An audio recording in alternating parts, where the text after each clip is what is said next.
ఉత్తరాయణ శిశుర్రుతో పాల్గొన మాస శుక్లపక్ష ద్వితీయ. ఈరోజు పూర్వ భాద్రపద నక్షత్రం. ఇక శనివారం కలిసి వచ్చింది. శనివారం నక్షత్ర దేవత ఉత్తరం. ఇక శనివారం కలిసి వచ్చింది. శనివారం నక్షత్ర దేవత గురు. అందువల్ల ఈరోజు మనమందరూ కూడా ఓం బృహస్పతయే నమః అనే నామాన్ని జపించాలి. 108 సార్లు ఎవరైతే జపిస్తారో వారికి గురు అనుగ్రహం వల్ల ఆర్థికంగా అభివృద్ధి, ధనాగమనము, అభివృద్ధి, సంతాన క్షేమము ఇటువంటివి ప్రాప్తిస్తాయి. ధన అభివృద్ధి అనే ఉంది. గురు అనుగ్రహంతో అన్ని ప్రాప్తిస్తాయి. అంటే అదృష్టం వృద్ధి చెందుతుంది. కష్టానికి తగినట్టుగా ప్రతిఫలాన్ని అందిస్తారు గురువులు. అందువల్ల ఈరోజు మన జీవితంలో భగవంతుని అనుగ్రహంతో పాటు గురువు అనుగ్రహం కూడా అధికంగా ఉండాలి.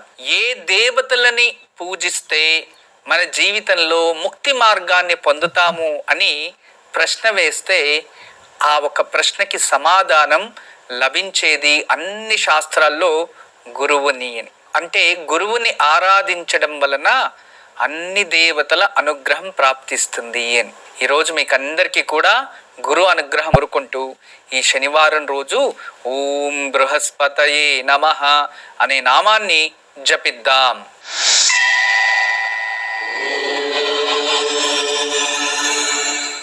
ఓం బృహస్పతయే నమః. ఓం బృహస్పతయే నమః. ఓం బృహస్పతయే నమః. ఓం బృహస్పతయే నమః.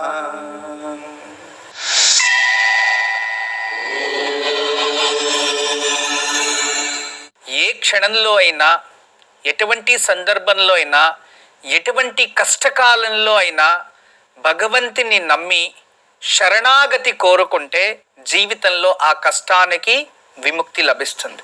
ఎందుకు అంటే మనము ప్రతిరోజు పూజను ఆచరిస్తున్నాం, కర్తవ్య రూపంగా ఆచరిస్తూ ఉన్నారు. కోరికలు తీరిపోవాలి అని కొందరు, ఇంకా కొందరు భగవంతుని పూజించడం వలన మనకి ఎవరో ఏదో చెప్పారు అది ప్రాప్తిస్తుంది అని ఆచరిస్తున్నారు. కానీ భగవంతుని పూజించాలంటే ముందుగా మనలో ఉండాల్సినది భక్తి మరియు శ్రద్ధ. దాంతోపాటు ఆ ఒక భక్తి శ్రద్ధతో ప్రేమ కూడా ఉండాలి. అదే విధానంగా పరిపూర్ణమైన శరణాగతి. ఎప్పుడైతే భగవంతుని పరిపూర్ణంగా నమ్మి శరణాగతి కోరుకుంటేనే మనకి ఏదైనా ప్రాప్తిస్తాయి. శరణాగతి కానిది మీరు ఆచరించే పూజ అది నిర్లక్ష్యం కిందే వస్తుంది. మనము ఏదైనా పూజ చేసేటప్పుడు పూజ చెయ్యాలి అని తడబడుతూ 5 నిమిషాల్లో దేవుడికి పెట్టేస్తే అయిపోతుంది అని మీరు ఆచరించే పూజ ఎటువంటి ప్రతిఫలం ఇవ్వదు. దుష్ఫలితాలు లేవు, సత్ఫలితాలు ఉండవు. శరణాగతితో భక్తితో ఆచరించే పూజని మాత్రమే ప్రకృతి స్వీకరిస్తుంది. అందువలన శరణాగతితో మీరు కోరుకోండి భగవంతుని. పరిపూర్ణంగా భగవంతునికి ఆధీనం అయిపోండి. అప్పుడు మీ కష్టాలు వెళ్ళిపోతాయి. కష్టానికి కారణం మన ఆలోచనలే. ఎందుకు అంటే దీనికి ఒక సైకాలజీ ప్రకారం ఒక పుస్తకంలో నేను చదివాను. భగవంతుని మనం పరిపూర్ణంగా శరణాగతి కోరి నమ్మితే ఆ కోరికలు తీరుతాయి. శరణాగతి లేకుండా మనం భగవంతుని పూజించి భగవంతుడా నన్ను కాపాడు కాపాడు కాపాడు అంటే అది అవ్వదు. నువ్వే దిక్కు అని శరణాగతి అయిపోతే అప్పుడు ఖచ్చితంగా దానివల్ల మనకి మేలే జరుగుతుంది. అప్పుడు శుభ ప్రతిఫలాలు ఉంటాయి. చాలామంది ఈ కాలంలో కోరికలు తీర్చుకోవడానికి లేదో ఏదో పొందేయాలనో ఏ విధానంగా పూజలను ఆచరిస్తున్నారో అర్థం కాని పరిస్థితి ఉంది. డబ్బులు సంపాదించేయాలి, బంగ్లాలు కట్టేయాలి, పిల్లల భవిష్యత్తు బాగుండాలి. సరే, పిల్లల భవిష్యత్తు బాగుండాలి, వాళ్ళకి మంచి భవిష్యత్తునివ్వాలి. కానీ ఇవన్నీ పొందాలంటే కష్టపడాలి, ముందుగా శ్రమించాలి. మీరు ఏది పొందలేరు. ఏదైనా శ్రమతో కూడినదే.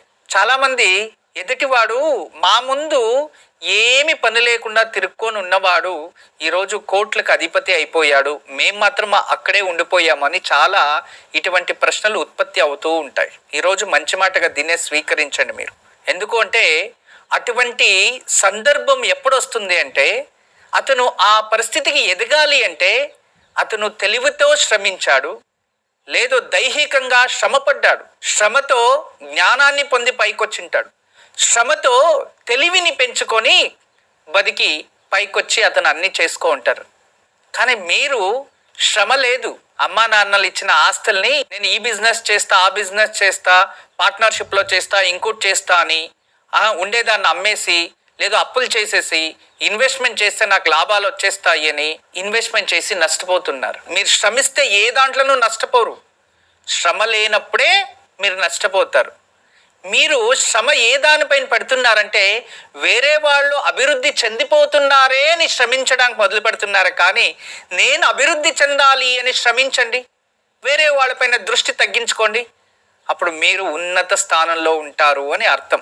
ఎప్పుడైతే ఇతరులు పైకి వచ్చేస్తున్నారు మేము ఇక్కడే ఉండిపోతున్నాము అంటే అది మీరు అలా అవ్వాలి అని కాదు. మీలో ఉన్న ఈర్ష, మీకు తెలియకుండానే మీలో ఉన్న మనోభావాలు ఒకరిపైన ఈర్ష్యతో మాట్లాడేలా చేస్తున్నాయి. కానీ మీరు అభివృద్ధి కావాలి అని కాదు.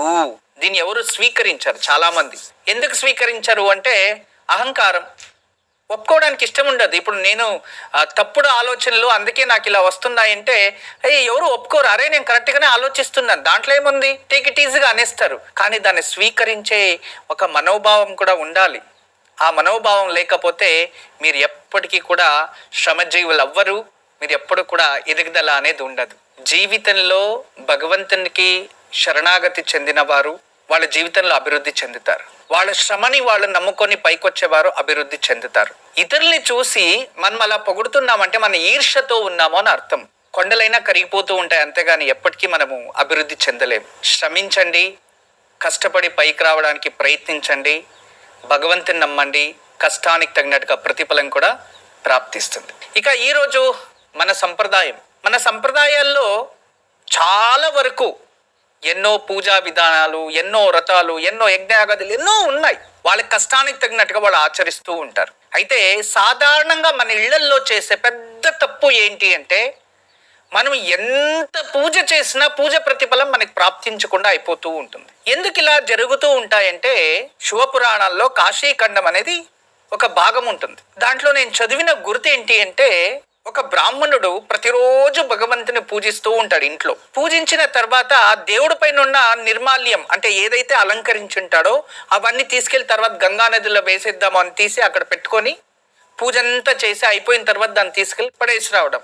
ఇలా ఎన్నో రోజులు అయిపోతుంది. చాలా కష్టాల్లో చిక్కేసుకుంటాడు. ఎటువంటి కష్టాలంటే భగవంతుడే పాపం, అరే ఇతను ఏం జరుగుతుంది అక్కడ ఇతని జీవితంలో, ఇంత భక్తిగా పూజించినా నేను ఇచ్చే వరాలు అతను ఎందుకు అనుభవిస్తలేదు, ఏ శక్తి అడ్డుంది అని భగవంతుడే చూస్తాడు. అక్కడ అతను చేస్తున్న తప్పేంటి అంటే ఆ పూజా ప్రతిఫలాన్ని మొత్తానికి శివగణాలు అనుభవిస్తున్నాయి.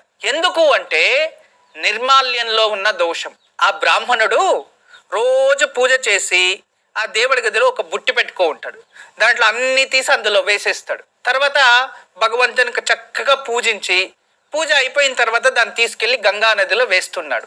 ఎప్పుడైతే భగవంతుని పైన ఉన్న ప్రసాదం ఆ బుట్టిలో వేశాడో ఆ నిర్మాల్యము అంటే దేవుడి పైన ఉన్న నిర్మాల్యానికి అధిపతులు కొందరు ఉంటారు, అవి వచ్చి ఆవాహన అవుతాయి. దీనికి ఇంకా బాగా మీకు అర్థమయ్యేలా తెలియచేయాలంటే మనకందరికీ కలియుగ దైవంగా పూజించే తిరుమలలో కూడా భగవంతునిపై ఉన్న నిర్మాల్యం ఆ పుష్పాలు అవన్నీ కూడా తీసి అక్కడ కొండపై ప్రవహించే ఒక నదిలో విసర్జిస్తారు. అలా దేవుడి పైన నిర్మాల్యం తీసిన తర్వాత దానికి కావాల్సిన శివగణాలు అక్కడ ఆవాహన అయినప్పుడు లేదా విష్ణు ప్రసాదానికి విష్ణు గణాలు ఆవాహన అయిపోయినాక మనము వాటిని పక్కన పెట్టుకొని పూజ చేస్తే అక్కడ ఏదైతే భగవంతుని త్రూ మనకు వస్తున్న వరప్రసాదం ఉంటుందో అది శివగణాలకి అంకితం అయిపోతాయి. అప్పుడు మీరు ఆ ప్రతిఫలాన్ని మీరు పొందలేరు. అందుకే మన ఇండ్లలో కూడా మనం పూజించే సమయంలో నేనేం తెలియచేస్తున్నా, ముందుగా మీరు భగవంతుని దగ్గర పూలన్నీ తీస్తారు చూడండి, అవి ఇంట్లో ఎండిపోయే వరకు ఇళ్లల్లో ఉండకూడదు. అదే మహా అపరాధం. ఆ రోజు పూలు లేదా ఇంటిపైన టెర్రస్ పైన పెట్టుకోండి. ఆ నిర్మాల్యం తీసిన తర్వాత అది పూజ గదిలో పెట్టుకొని మీరు పూజిస్తే మీ ఫలం శూన్యమవుతుంది. దీన్ని గ్రహించండి.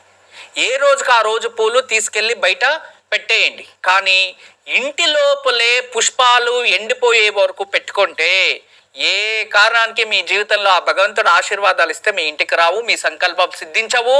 మీరు ఏడ్చి గోలాడి భగవంతునికి ఎంత ప్రేమగా పూజించినా ఆ ప్రతిఫలం మీ వరకు రాదు. భగవంతుడు పంపిస్తాడు, తన కర్తవ్యం, కానీ అది మీరు పొందడానికి అర్హులు కాకుండా అయిపోతారు. దాని నుంచి ఆ రోజుకి ఆ రోజు పూలు ఇంటి బయట పెట్టడం, దేవుడి గదిని శుభ్రంగా పెట్టుకోవడం, దేవుడి గదిలో పాత పూలంతా మూటలు కట్టి పెట్టడం, తీసినవంతా ఆ అపరాధాలు మానేసి ఆ రోజుకి ఆ రోజు పుష్పాలని ఇంటి బయట నిమజ్జనం చేసేయండి. అంటే బుట్లో వేసి ఇంటి బయట పెట్టుకోండి. ఇంట్లోపల ఏ కారణానికి పెట్టుకోకండి. అలా పెట్టుకుంటే మాత్రం మన పూజా ప్రతిఫలం రాదు. ఇది మన సంప్రదాయ విచారం, తెలుసుకోండి. ఈరోజు తారాబలం గురించి తెలియజేయండి గురూజీ.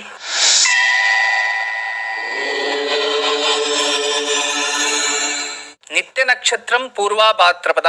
అయితే ఏ నక్షత్రం వారికి ఎటువంటి ప్రతిఫలమో చూద్దాం. ముందుగా అశ్విని మక మూల నక్షత్రం వారికి 9వ తార ఈరోజు మధ్యాహ్నం పైన కాస్త మంచిది ఉంటుంది, అప్పటి వరకు జాగ్రత్త వహించండి. భరణి పుబ్బ పూర్వాషాఢ ప్రస్తుతం చాలా బాగుంది, వీరికి సాధక తార, మధ్యాహ్నం పై అయినంత వరకు జాగ్రత్త వహించడం మంచిది. ఉత్తరాషాఢ ప్రత్యక్ తార కోపం చాలా ఎక్కువ ఉంటుంది మధ్యాహ్నం వరకు. తదుపరి మీరు అన్ని అనుకున్నట్టే జరుగుతాయి, ప్రయత్నించండి. ఇక రోహిణి అష్ట శ్రవణ నక్షత్రం వారికి క్షేమతారా, వీళ్ళకి చాలా శుభంగా ఉంటుంది, చాలా మంచిది, ప్రయత్నించండి. మధ్యాహ్నం పైన కాస్త జాగ్రత్త వహించండి. ఇక మృగశిర చిత్త ధనిష్ట విపత్తారా ప్రస్తుతం ఆపదలు ఎక్కువ ఉంటాయి, ప్రయాణాలు అవన్నీ కూడా కాస్త లేటుగా, లేదంటే ఏ పని చేయాలన్నా ఆలోచించి చేయండి. మధ్యాహ్నం పైన సాయంత్రం మీకు మంచిగా ఉంటుంది. ఇక ఆరిద్ర స్వాతి శతభిష నక్షత్రం వారికి ప్రస్తుతం సంపద తార ఉంది, మధ్యాహ్నం వరకు మీకు చాలా అదృష్టం. మధ్యాహ్నం పైన కాస్త సాయంత్రం అట్లా హెల్త్ ఇష్యూస్ ఉంటాయి, కొంచెం జాగ్రత్తగా ఉండండి. పునర్వసు విశాఖ పూర్వ భాద్రపద వీరికి జన్మతార ప్రస్తుతం ఆరోగ్యంలో వ్యత్యాసాలు, లేదో కోపము, అనుచితంగా నడుచుకోవడం, చెడు ఆలోచనలు ఇలాంటివి వస్తూ ఉంటాయి, జాగ్రత్తగా ఉండండి. సాయంత్రం లోపల అన్ని మీరు అనుకున్నట్టే జరుగుతాయి. ఇక పుష్య అనురాధ ఉత్తర భాద్రపద వీరికి ఇప్పుడు ప్రస్తుతం పరమమిత్రతార చాలా బాగుంటుంది. ఈ రోజంతా ఎవర్ గ్రీన్ డే, మీరు ఖచ్చితంగా ఈ రోజున ఉపయోగం చేసుకోండి, శుభం జరుగుతుంది. ఇక ఆశ్లేష జ్యేష్ఠ రేవతి నక్షత్రం వారికి మిత్రతార ఈ రోజు అత్యంత శుభప్రదమైన రోజు. మధ్యాహ్నం వరకు చాలా మంచి గడియలు ఉంటాయి మీకు, మీరు ఏం ప్రయత్నించినా సక్సెస్ అవుతుంది, ప్రయత్నించండి. సాయంత్రం కాస్త కోపం తగ్గించుకోండి. గురూజీకి ఈరోజు వాస్తు పరిష్కారంలో ఏం తెలియజేయబోతున్నారు?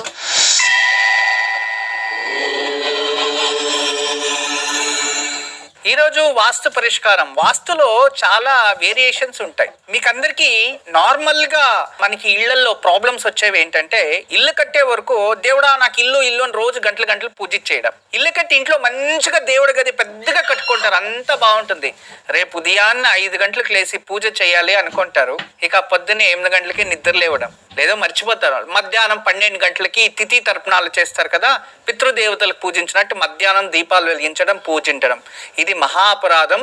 దయచేసి మధ్యాహ్నం ఇళ్లలో ఏ కారణానికి పూజించకూడదు. ఉదయము సాయంత్రం శ్రేష్టమైనది. ఉదయాన్నే ఏ పూజ గదిలో అయితే దీపాలు వెలగవో ఆ ఇంట్లో ఖచ్చితంగా పుత్రుల పైన ఎక్కువ ప్రభావం చూపిస్తుంది. దీని కాస్త జాగ్రత్త వహించండి. రెండోది, మన జీవితంలో మనము రేపటి నుంచి ఇలా చేయాలి, పూజ భక్తి మార్గాన్ని ఎన్నుకోవాలని చాలా ప్రయత్నిస్తాం, మళ్ళీ రేపు అదే విధానంగా అవుతున్నాయంటే ఎందుకు అంటే జ్యేష్ఠాదేవి మన ఇంట్లో ఎక్కడో ఒక చోటు ఉంది అని అర్థం. అంటే ఇంట్లో వాస్తులో వాయుమూలల్లో సమస్య ఉంది అని. లేదు అంటే ఏదైనా భూమికి ఇంటికి మధ్యలో కొన్ని క్షేత్రాల్లో కొన్ని ఆబ్జెక్టివ్స్ అని ఉంటాయి. అటువంటి ప్రదేశాల్లో ఉండరాని చోట కొన్ని ఉండకూడదు, టాయిలెట్లు, వాష్రూమ్లు, అలాంటిది ఏదైనా దోషం ఉంటే ఆ పరిస్థితులు వస్తూ ఉంటాయి అని అర్థం. దాని నుంచి మన ఇంట్లో ఏదైనా మీకు దేవుడి పైన భక్తి తగ్గిపోతూ ఉంది, ఇంట్రెస్ట్గా పూజ చేయలేకపోతున్నాను అంటే మన ఇంట్లో శ్రీవాస్తు యంత్రం పెట్టండి, అప్పుడు మీకు ఏకాగ్రత పెరుగుతుంది. పూజించాలి అని సంకల్పం చేస్తే ఆ సంకల్పం దృఢంగా పెట్టుకుంటే మీరు అలవాటు పడి మళ్ళీ పూజని ప్రారంభిస్తారు. గురుజీకి ఈరోజు యోగక్షేమాలు ఏం తెలియజేయబోతున్నారు?